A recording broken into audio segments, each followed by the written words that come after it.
नमस्कार, डिबेटको no debate श्रृङ्खलामा स्वागत छ। म प्रमोद न्यौपाने। दर्शकहरू, सत्तारूढ नेपाल कम्युनिस्ट पार्टी नेकपाको स्थायी कमिटी बैठक जुन हिजो बस्ने भनिएको थियो, तर स्थायी कमिटीका सदस्य भीम रावलको सुरक्षामा रहेका एक सुरक्षा गार्ड अथवा प्रहरीमा कोरोना भाइरसको संक्रमण पुष्टि भएका कारण हिजो स्थायी कमिटीको निर्धारण गरिएको बैठक बस्न सकेन भनिएको छ। त्यो मूल कारण थियो या थिएन, त्यसबारे टिका टिप्पणी पनि सुरु भएको छ। त्यसैगरी अब स्थायी कमिटीको बैठक कहिले बस्छ भन्ने चासो सुरु भएको छ। यसअघि स्थायी कमिटीको बैठक माग गर्ने 20 जना नेताहरूले त्यसका एजेन्डाहरू समूहगत छलफलपछि तयार पारिएको भनिएको थियो, तर सचिवालयले समसामयिक विषयहरूलाई एजेन्डामा राखेको भनिएको छ। तर बैठक निश्चित भइसकेको सूचना अहिलेसम्म प्राप्त भएको छैन। बजेटको तयारी सरकारले गरिरहेको छ। कोरोना विरुद्धको लडाईँ पनि जारी छ। यो स्थितिमा नेकपाको सचिवालयले तय गरेका एजेन्डाहरूमा मात्रै केन्द्रित रहेर स्थायी कमिटीको बैठक बस्छ या त्यहाँ भन्दा बाहिर रहेर पनि छलफल विचार विमर्शहरू हुन्छन् भन्ने चासो रहिरहेका बेला आज हामीले नेकपा स्थायी कमिटीका सदस्य, प्रतिनिधि सभाका पनि सदस्य देवेन्द्र पौडेललाई द डिबेटको नो डिबेट श्रृङ्खलामा निम्त्याएका छौँ। पौडेल सर, यहाँलाई स्वागत छ। यहाँलाई पनि धेरै धेरै नमस्कार छ। हिजोका लागि निर्धारण गरिएको स्थायी कमिटीको बैठक प्राविधिक रूपमा भनौँ बस्न सकेन, तर त्यसबारे पनि अनेक टिप्पणी त भए। जुन कारणले बैठक बस्न सकेन भनिएको थियो, कारण त्यही हो कि भित्र केही अरू गुन्जागोल पनि थिए? मुख्य कारण त यहाँले अहिले प्रश्न पारिसक्नु भएको छ।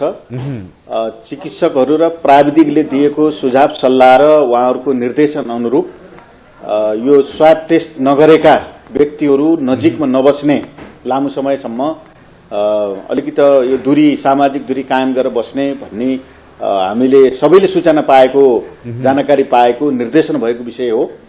त्यो कारणले पनि कतिपय स्वाब टेस्ट नभएका अथवा कोरोनाको बारेमा कहीँ कतै पनि चेक जाँच नभएकाहरू अब सँगै नजिक भएर बस्दाखेरि कहीँ न कहीँ संक्रमणको खतरा हुन्छ भन्ने कुरा आएर अब एकजना पूर्व मन्त्रीसित रहनुभएका प्रतिनिधिमा त्यो आशंका भइसकेपछि स्वाभाविक रूपमा मुख्य विषय चाहिँ यही बनेको छ। यसको अर्थ सबैको स्वाब टेस्ट र त्यसको नतिजा नआउँदासम्म स्थायी कमिटीको बैठक धकेलियो भनेर बुझ्दा स्वाभाविक हुन्छ? अब करिब भर्खरैसम्म कुनै पनि सूचना नभएको हुँदाखेरि र केही समय पहिले अहिले भर्खरै मैले महासचिवसित पनि कुरा गरेको थिएँ। उहाँले पनि बैठकको कुनै टुङ्गो भएको कुरा जानकारी गराउनु भएको छैन र कतैबाट पनि सङ्केत आएको छैन। लगत्तै भोलि नीति कार्यक्रम प्रस्तुत हुँदैछ, त्यसपछि लगत्तै बजेटको तयारी हुँदैछ। यसको साथसाथै लिम्पियाधुरा, कालापानी र लिपुलेकको समस्या पनि यही बेलामा प्रकट भएर आएको छ।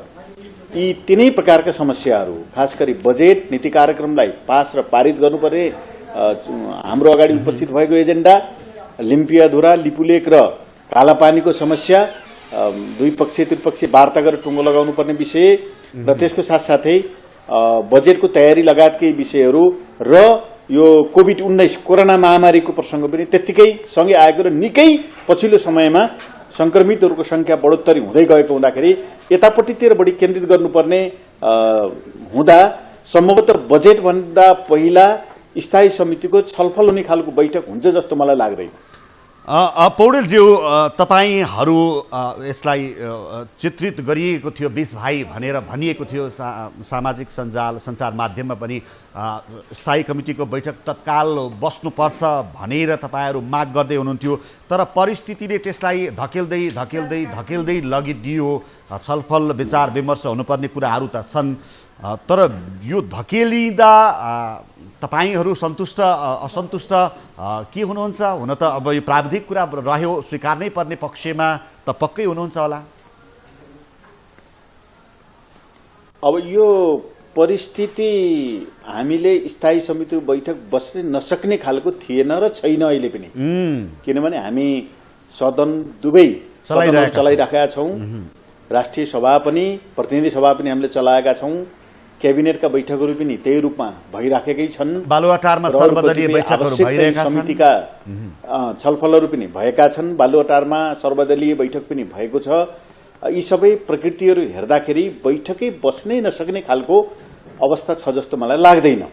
र एजेन्डाको हिसाबले पनि जो यहाँले राख्नुभयो र मैले अहिले पनि भने एजेन्डाको हिसाबले पनि बजेट नीति कार्यक्रम निकै महत्त्वपूर्ण विषय हो। यो विषयमा सांसदहरूले र मन्त्रीहरूले तर क्याबिनेट र सदनमा आफ्ना कुरा राख्लान्, तर पार्टीमा भएका साथीहरूलाई त्यो अवसर हुँदैन।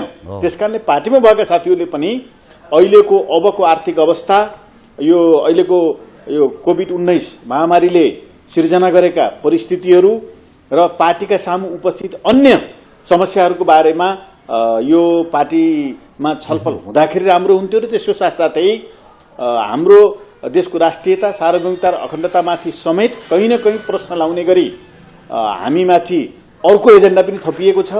त्यो बारेमा पनि पार्टीमा छलफल गर्दा राम्रो हुन्थ्यो। अहिले पनि मेरो चाहिँ धारणा के छ भनेदेखि छोटो समयको निम्ति भए पनि पार्टीका साथीहरूको चाहिँ धारणा लिँदा वास्तवमा दुवैजना अध्यक्षलाई, सचिवालयका साथीहरूलाई काम कार्य सम्पादन गर्न, सरकारलाई पनि बजेट अगाडि बढाउनलाई सजिलो हुन्थ्यो, सहयोग हुन्थ्यो। त्यसकारणले विषयान्तर नगरिकन छोटो समयको लागि भए पनि बैठक बस्दा सान्दर्भिक हुन्छ भन्ने कुरा म दृढतापूर्वक राख्न चाहन्छु। यही सन्दर्भमा म अलिकति क्लियर हुन चाहे। पार्टीले सरकार चलाउने विषयमा तपाईँहरूको हरेक बैठकमा सचिवालयदेखि तल्लो बैठकहरूमा पनि छलफल हुन्छ। सरकार तपाईँहरूको पार्टीको नेतृत्वमा छ, नीति तथा कार्यक्रम आउँदैछ, बजेट आउँदैछ, सरकार आफ्नो लाइनमा छ। त्यो विषयमा पार्टीमा कमसेकम छलफल भएको भए नेता कार्यकर्ताले अपनत्व लिन्थे होलान्। त्यो परिस्थिति पनि बनेन।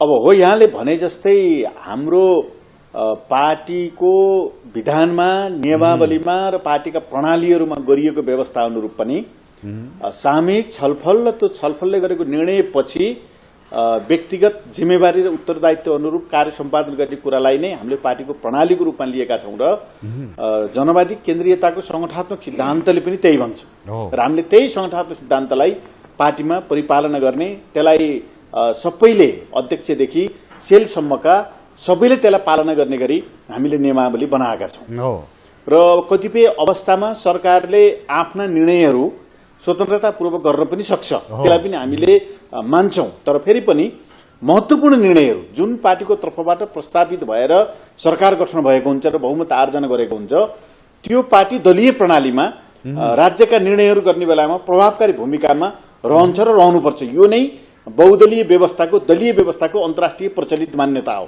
यहाँले हेर्नुभयो, भारतमा हेर्नुभयो भने पनि प्रधानमन्त्री जुन पार्टीको हुनुहुन्छ त्यो पार्टीमा छलफल हुन्छ। उहाँले पार्टीको निर्णय अनुरूप नै प्रधानमन्त्रीले कार्य सम्पादन गर्नुभएको छ। पार्टी अध्यक्ष अर्को हुनुहुन्छ। तपाईँ अब अहिले सबभन्दा चर्चित अमेरिकाको पौडेलज्यू, मैले जोड्न खोजेको सन्दर्भ पनि यही हो। पार्टीले सरकार चलाउनु पर्ने सन्दर्भ, पार्टीका नीति सिद्धान्त कार्यक्रमहरू सरकार मार्फत लागू गर्नुपर्ने सन्दर्भ एकातिर छ, अर्कातिर बजेट नीति तथा कार्यक्रम जस्ता दीर्घकालीन महत्त्वका विषयमा पार्टीमा छलफल हुँदैन। हामी कुन लोकतान्त्रिक अभ्यास गरिरहेका छौँ? त्यही मैले अमेरिकासम्म पुगेको थिएँ। अहिले संसारभरि नै यहाँले भने जस्तै लोकतान्त्रिक मूल्य मान्यता र प्रणालीमा चलेका राज्यहरूमा, पार्टीहरूमा पार्टीमा छलफल बहस भएर एजेन्डाहरू लैजाने प्रचलित मान्यता स्थापित भएको छ संसारभरि नै।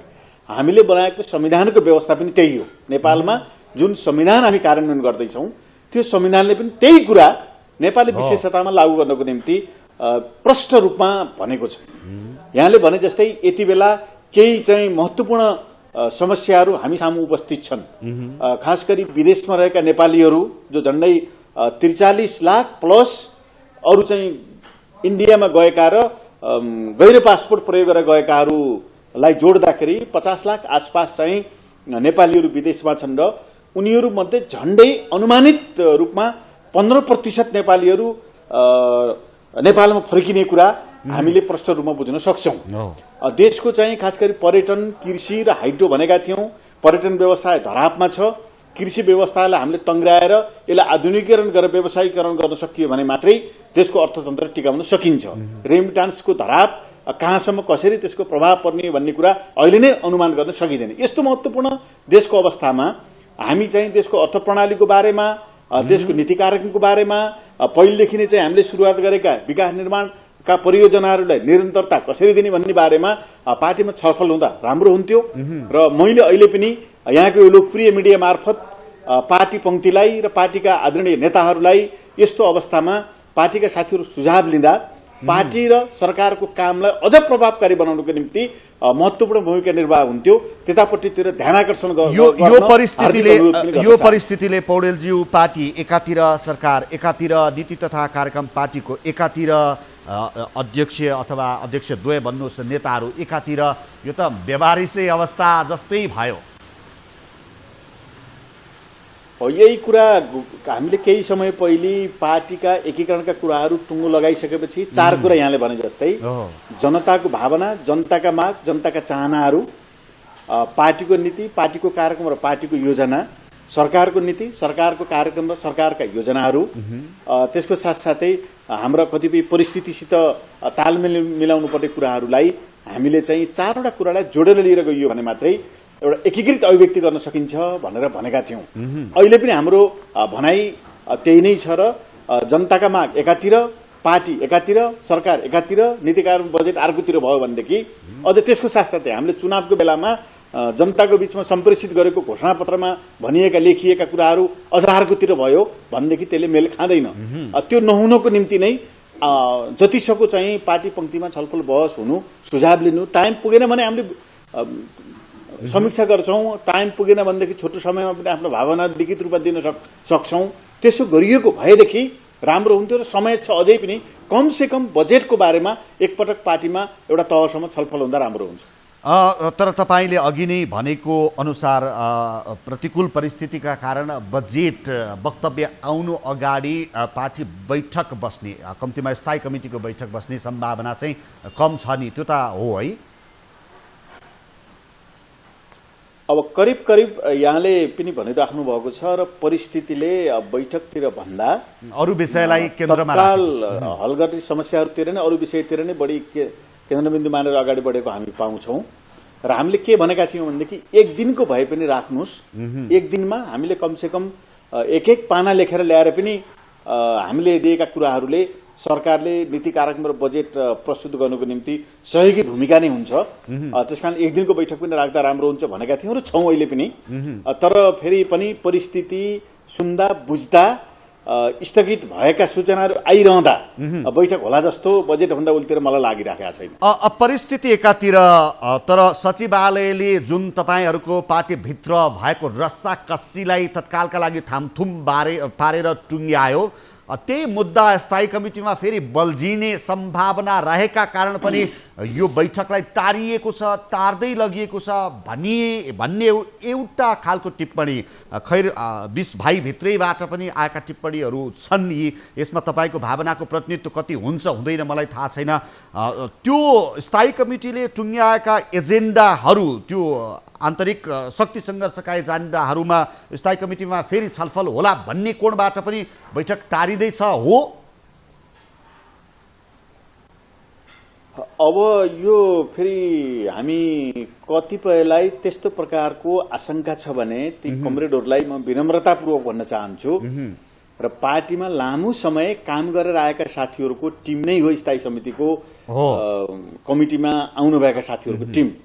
त्यो टिमले कुन बेलामा के परिस्थिति अनुरूप चाहिँ विषय राख्नुपर्छ भन्ने कुरा राम्रैसँग बुझेर राजनीति गरेर थुप्रै प्रकारका आरोह अवरोहहरूको चक्र पार गरेर आएको एउटा ऐतिहासिक पृष्ठभूमि पनि छ। संविधानमा गरिएको व्यवस्था अनुरूप 15 गते जेठ 15 गते भित्रमा बजेट ल्याउनु पर्छ, नीति कार्यक्रम बजेट भन्दा पहिला ल्याउनु पर्छ। हिजै अस्ति मात्रै प्री बजेट प्रस्तुत भएको छ र त्यसको छलफल चलेको छ। यसको प्रसङ्गसँगै खास गरी हाम्रो देशको सुदूरपश्चिम दार्चुलाको सिमानामा केही चाहिँ देशको राष्ट्रियता र सार्वभौमिकता सम्बन्धित घटनाहरू पनि घटित छन्। भएका छन्। यो बेलामा यी विषयहरूभन्दा फरक प्रकारले साथीहरूले चाहिँ अरू कुनै अप्ठ्यारो पार्ने कुरा उठाउँछन् कि भन्ने कुरा मनोगत अनुमान बाहेक केही पनि होइन। यिनै विषयहरूलाई सुल्झाउनको निम्ति पार्टीका साथीहरूले विवेक परेर कुरा राख्छन्। त्यतापट्टितिर चाहिँ ध्यान दिन र मनोगत पाउनको निम्ति कसैले त्यस्तो सुझाव दिएको छ भने पनि ती साथीहरूलाई म विनम्रतापूर्वक अनुरोध गर्न चाहन्छु। यसको अर्थ पार्टी नेतृत्वले स्थायी कमिटीको बैठक तत्काल बसाउने योजना बनायो, निर्णय गर्यो भने त्यो बैठकमा प्रधानमन्त्रीको राजीनामा लगायतका विषय जो थामथुम पारिएको थियो ती विषय उठ्दैनन् भन्ने नै तपाईँको भनाइ हो अहिलेका लागि? म यहाँलाई प्रश्न पार्न चाहन्छु, प्रधानमन्त्रीको राजीनामाको विषय औपचारिक रूपमा कुनै पनि कमरेडले कुनै कमिटी वा कुनै सदस्यलाई टेबल गर्नुभएको छैन। स्थायी कमिटीका लागि सचिवालयमा होइन, सचिवालयमा एक दिन चाहिँ कुरा उठ्यो रे भन्ने हामीले सुन्यौं। हामीले बैठक बोलाउनको निम्ति अनुरोध गरेको पत्र तपाईँले फेरि चाहिँ फर्काएर हेर्नुभयो भने तीनटा कुरा मात्रै हामीले भनेका थियौं। एउटा कुरा अध्यादेश समय अनुकूल छैन, फिर्ता लिइयोस् भन्ने कुरा हामीले त्यहाँ उठाएका छौं। दोस्रो कुरा पार्टी एकताको सबैतिर हामीले अपिल गरेका छौं, पार्टी एकता अक्षुण्ण राख्नको निम्ति सम्पूर्ण पार्टी पङ्क्तिर अनुरोध गरेका छौं। तेस्रो चाहिँ यी समस्या हल गर्नको निम्ति स्थायी समितिको बैठक बोलाइयोस् भनेर भनेका छौँ। त्यहाँ कहीँ पनि प्रधानमन्त्रीको राजीनामाको कुरा उठाइएकै छैन। यस्तो बेलामा यो बजेट चाहिँ सदनमा पेश भएको बेला, त्यसको साथसाथै देशको राष्ट्रियता र सार्वभौमिकतामा प्रश्न उठेको बेला, विदेशीहरूको कहीँ न कहीँ यो वा त्यो रूपमा हामीमाथि कहीँ न कहीँ चाहिँ हस्तक्षेप भएको बेलामा हामीले चाहिँ विवेक प्रयोग गर्छौँ। त्यसकारणले यस्तो विषयमा कतै आफ्नै पार्टीको सरकारलाई कुनै अर्कै तरिका अपनाउँछन् कि भनेर मनोगत चाहिँ सोच्नु चाहिँ राम्रो कुरा होइन। तर तपाईँहरू 20 भाइ भनिएको छ, त्यहाँभित्र को हुनुहुन्छ म स्पष्ट छैन। तर 20 भाइको ललितपुरको अगेनो भन्ने रेस्टुरेन्टमा बसेको बैठक, त्यसपछि पार्टी मुख्यालय धुम्बा राहीमै भएको छलफलमा ती विषयहरू प्रमुखताका साथ उठाइनुपर्छ भनेर निष्कर्ष आयो भन्ने कोणबाट पनि यो बैठक टारिएको भन्ने दाबी एक पक्षको छ। यो सही हो? बिल्कुल सही होइन। यहाँले भने जस्तै हामी केन्द्रीय कार्यालयमा धुम्बाराईमै पनि हामी बसेका हौं। त्यहाँ हामीले मुख्य रूपमा चर्चा गरेको विषय के थियो भनेदेखि जनता सडकमा छन्, विदेशमा रहेका नागरिकहरू नेपालमा आउनको निम्ति सरकारलाई अपिल गरिराखेका छन्। भारतको सिमानामा रहेका 10 गजाभन्दा पारिपट्टि रहेर आउन चाहेका नेपालीहरूले नेपाल सरकारलाई निरन्तर हाम्रो व्यवस्था गरियोस् भनेर भनिराखेका छन्। जनताले राहतको कुरा उठाएका छन्। कतिपय चाहिँ हाम्रो स्वास्थ्य कर्मीहरूले स्वास्थ्य सामग्रीको कुरा गरेका छन्। कतिपय ठाउँमा किटको अभाव भएर रेपिड टेस्ट अगाडि बढ्न सकेका छैन। यस्तो बेलामा हामीले चाहिँ खालि पार्टीका साथीहरू सत्ता र कुर्सीको निम्ति झगडा गरे भन्ने कुराको मेसेज दिनु हुँदैन। यी विषयहरूलाई पार्टीको तर्फबाट अझ प्रभावकारी रूपमा सरकारले र पार्टीले मिलेर काम गरोस् भनेर यो कुरो उठाउँ भनेर केन्द्रीय कार्यालयमा हामीले छलफल गरेका थियौं। र कसैलाई चाहिँ हटाउने, कसैलाई निकाल्ने, कसैलाई पुनर्स्थापना गर्ने वा स्थापित गर्ने प्रसङ्ग हाम्रो त्यहाँ छलफलमा उठेको थिएन। त्यो कसैले बुझेको छ भनेदेखि मनोगत बुझाइयो, म त्यो कुरा राख्न चाहन्छु। तर समाचारहरूमा आए सत्यता कति छ तपाईँबाट नै प्रश्न हुन खोजेको मैले।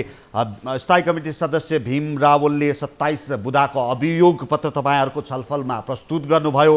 त्यसमा रायहरू आए, बाजिए, 20 भाइ बीच नै एकता हुन सकेन लगायतका कुराहरू आए। यसको सत्यता कति छ? होइन, जनताका बीचमा उठेका मुद्दाहरू उठाउँ भन्ने थियो। सबै साथीहरूले मलाई यस्तो लाग्छ भनेर लिखित रूपमा, कतिपयले मौखिक रूपमा विषयहरू प्रस्तुत गर्नुभयो र अहिले पनि ती साथीहरू भावनाहरू छन्। तर कुनै त्यस्तो विषय भाइले सहमति गरेर डकुमेन्ट बनाएको भन्ने कुरा साँचो होइन। हामीले सचिवालयकै साथीहरूलाई, पार्टी अध्यक्षहरूलाई नै बैठकको कुरा गरेका थियौं र हामी 20 भाइ भनेर यहाँले जुन चित्रण गर्नुभयो, हामीले बैठक बोलाएर त्यो पार्टीको बैठकको वैधानिकता पनि हुँदैन। त्यो बैठक चाहिँ दुवैजना अध्यक्षले बोलाउनुपर्छ र सचिवालयका साथीहरू सहित त्यही बैठकमा सहभागी भएर आफ्नो विचार राखेर मात्रै पार्टीले संस्थागत निर्णय गर्न सक्छ।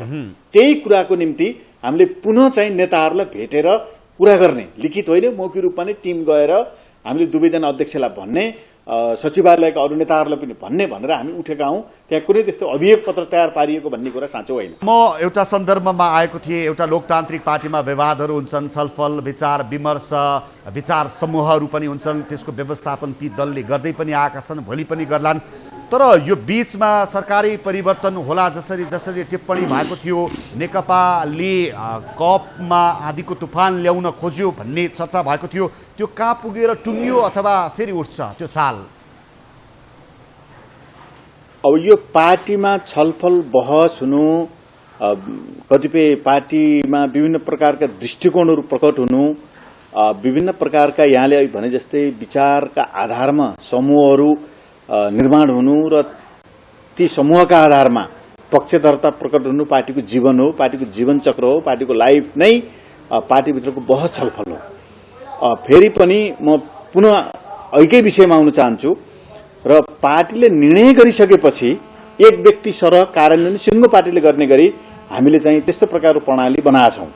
त्यसकारणले छलफल बहस हुने कुरा, पार्टीमा विभिन्न विषयहरूमा तर्क वितर्क हुने कुरा पार्टीको निम्ति एउटा अनिवार्य पक्ष हो।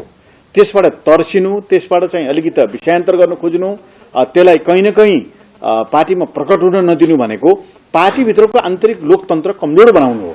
हामी बाह्य लोकतन्त्रको रक्षाको निम्ति पनि लडेका छौँ भनेदेखि पार्टीभित्र पनि सबैका विचार, सबैका सोचहरू, सबैका दृष्टिकोणहरू प्रकट हुन दिने, माओको भाषामा सबै फूलहरू प्रतिस्पर्धात्मक रूपमा फूलबारीमा फुल्न दिने प्रणाली पार्टीमा हामीले अपनाउनुपर्छ र त्यसकै निम्ति पार्टी कमिटीका बैठकहरू, छलफलहरू विधानमा गरिएको व्यवस्था अनुरूप नियमित हुनुलाई नै पार्टीलाई गतिशील बनाउने एउटा प्रणालीको रूपमा हामीले बुझ्न सक्छौँ।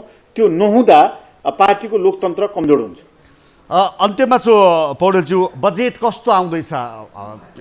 यसका केही रूपरेखा सङ्केतहरू गर्न सक्नुहुन्छ अहिले?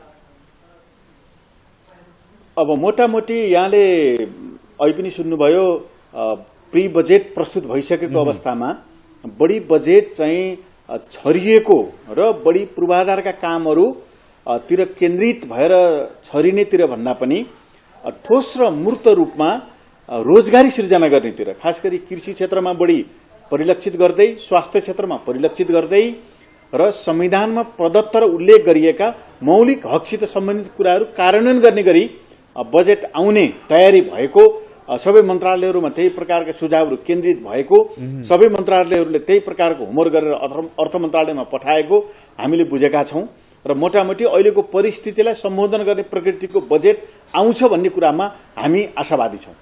हस्, यो समय र संवादका लागि यहाँलाई धेरै धेरै धन्यवाद। यहाँलाई पनि धेरै धेरै धन्यवाद छ। दर्शकहरू, उहाँ हुनुहुन्थ्यो नेकपा स्थायी कमिटीका सदस्य देवेन्द्र पौडेल। स्थायी कमिटीको बैठक सर्नु र टर्नुका कारणहरूबारे हामी उहाँसँग कुराकानी गर्दैथ्यौँ। यसबीचमा एउटा सूचना अथवा जानकारी न्युज प्राप्त भएको छ कि स्वास्थ्य अनुसन्धान परिषदले यो प्रयोगशाला, टिकु प्रयोगशाला कि निर्देशक सहित केहीलाई कारवाही प्रक्रिया अगाडि बढाएको न्युजबारे हामी केही चर्चा गर्ने प्रयास गरिरहेका छौँ। सरकार र सम्बन्ध निकायलाई थाहै नदिई कोरोना सङ्क्रमित पहिलो नेपाली युवाको भाइरस जेनेटिक एउटा विदेशी संस्थालाई अनुसन्धान गर्न दिएको भन्दै जनस्वास्थ्य प्रयोगशालाकै निर्देशक रुना झासहित 6 जनालाई कारवाही प्रक्रिया सुरु भएको छ। स्वास्थ्य अनुसन्धान परिषदले रुना झासहित इपिडिमियोलोजी तथा रोग नियन्त्रण महाशाखाका निर्देशक वासुदेव पाण्डे, पूर्व निर्देशक विवेकलाल कर्ण र शुक्रराज ट्रपिकल तथा सरुवा रोग अस्पतालका निर्देशक अनुप वास्तोलालाई लिखित स्पष्टीकरण मागेको हो। त्यस्तै राष्ट्रिय प्रयोगशालाकै डाक्टर रञ्जित शाह र हेमन्त चन्द्र ओझालाई पनि स्पष्टीकरण सोधिएको छ। वैशाख 29 गतिको पत्रमा सोधिएको स्पष्टीकरण 1 साताभित्र पेश गर्न भनिएको स्रोतले जनाएको छ।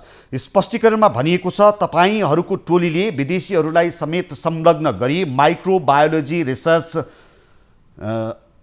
अनाउन्समेन्टमा प्रकाशन गरेको अनुसन्धान लेख गैरकानुनी भएकाले तपाईहरूलाई कारवाही किन नगर्ने?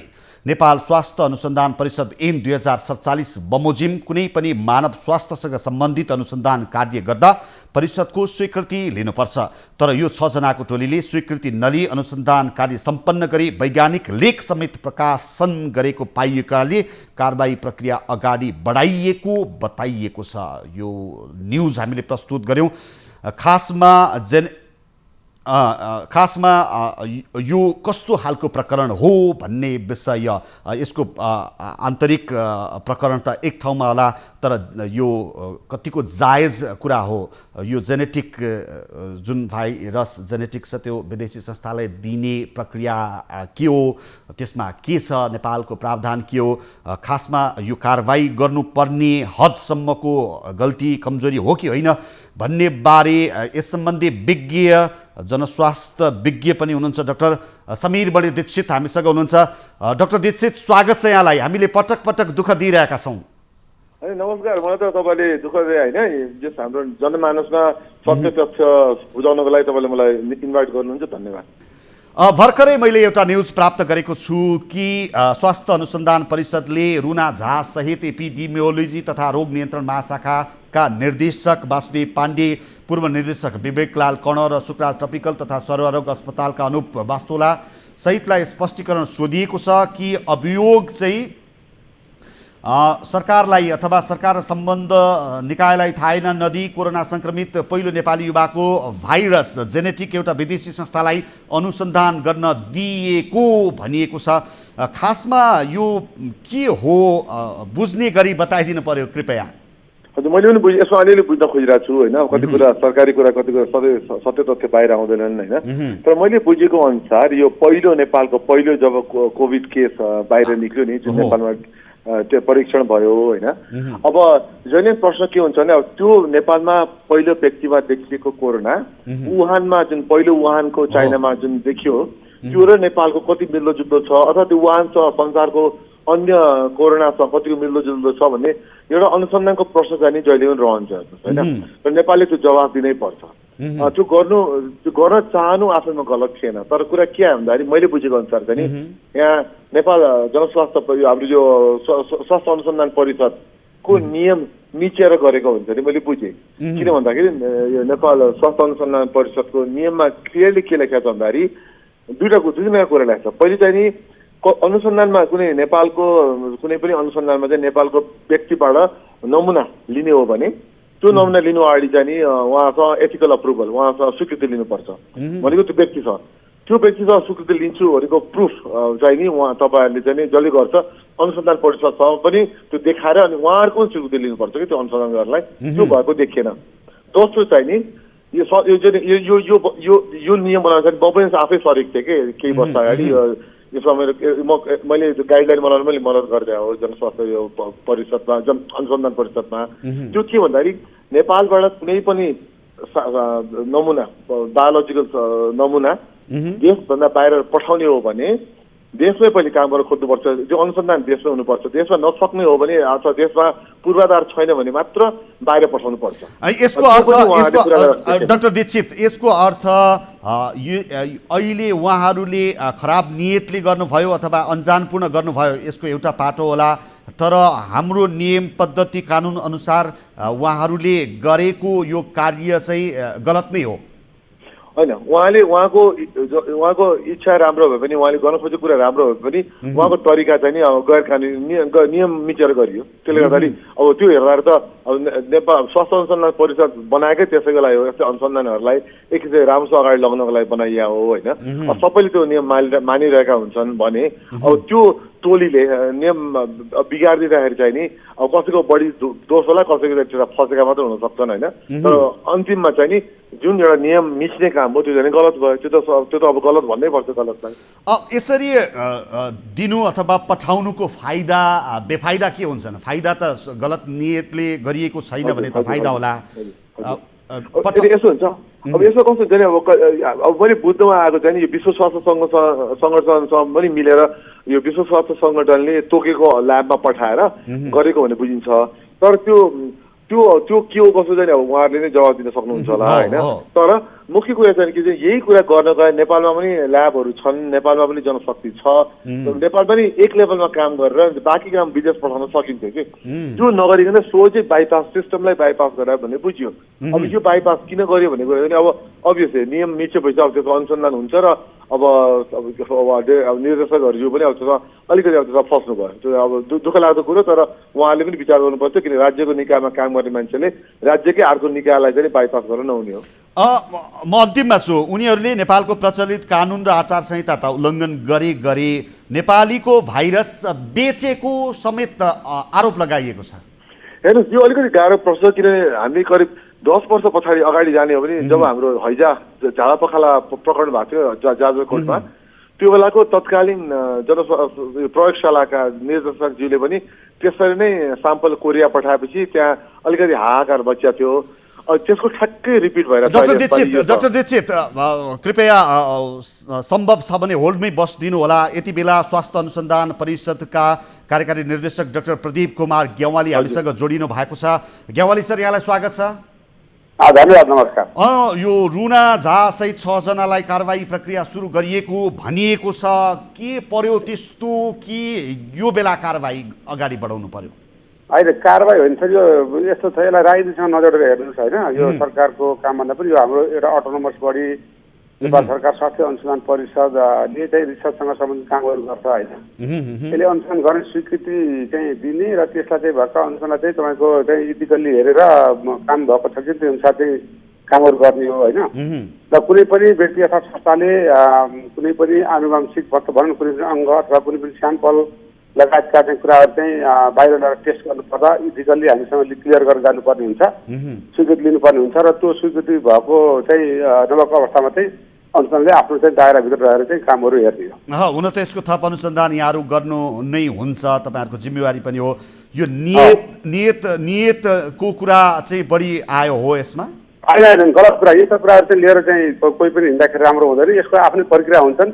नेपाल हेल्थ काउन्सिल भनेको तपाईँले के बुझ्नु पर्यो भने आफ्नै यसको ऐन छ, यसकै कानुनहरू छन्, यसको स्वतन्त्र संस्था हो। त्यसले गर्दाखेरि चाहिँ तपाईँको लाइक मेडिकल काउन्सिलले जस्तो कामहरू गर्छ यसले पनि त्यही काम गर्छ।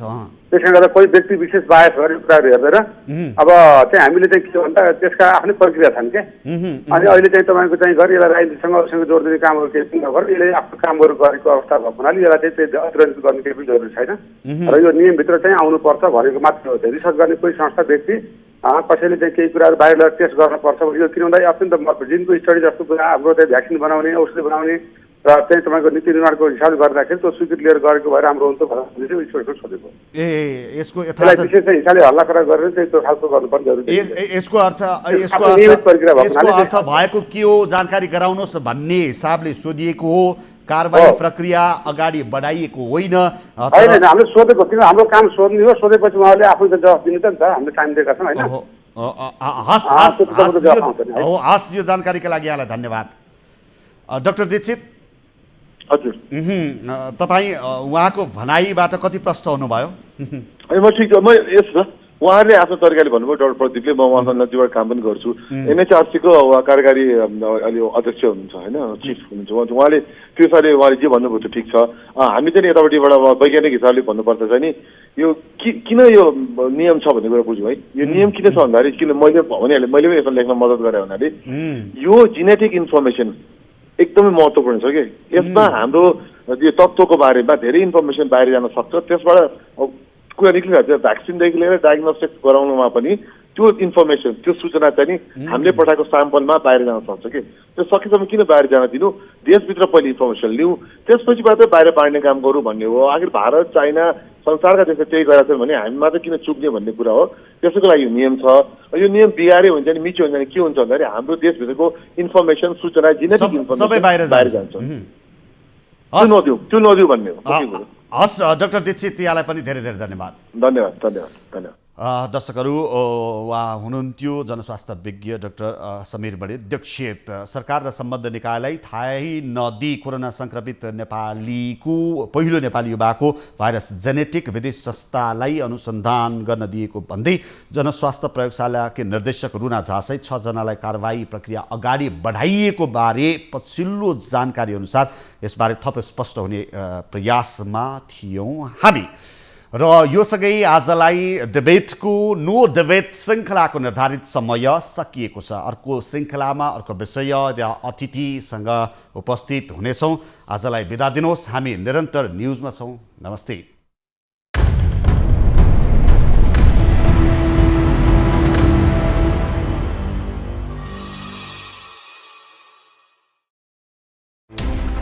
कोरोनाले सिर्जना गरेको सङ्कटमा पल पलका न्युज अपडेट र हर क्षेत्रको कभरेजका लागि न्युज 24 नेपाल युट्युब च्यानललाई सब्स्क्राइब गर्नुहोला।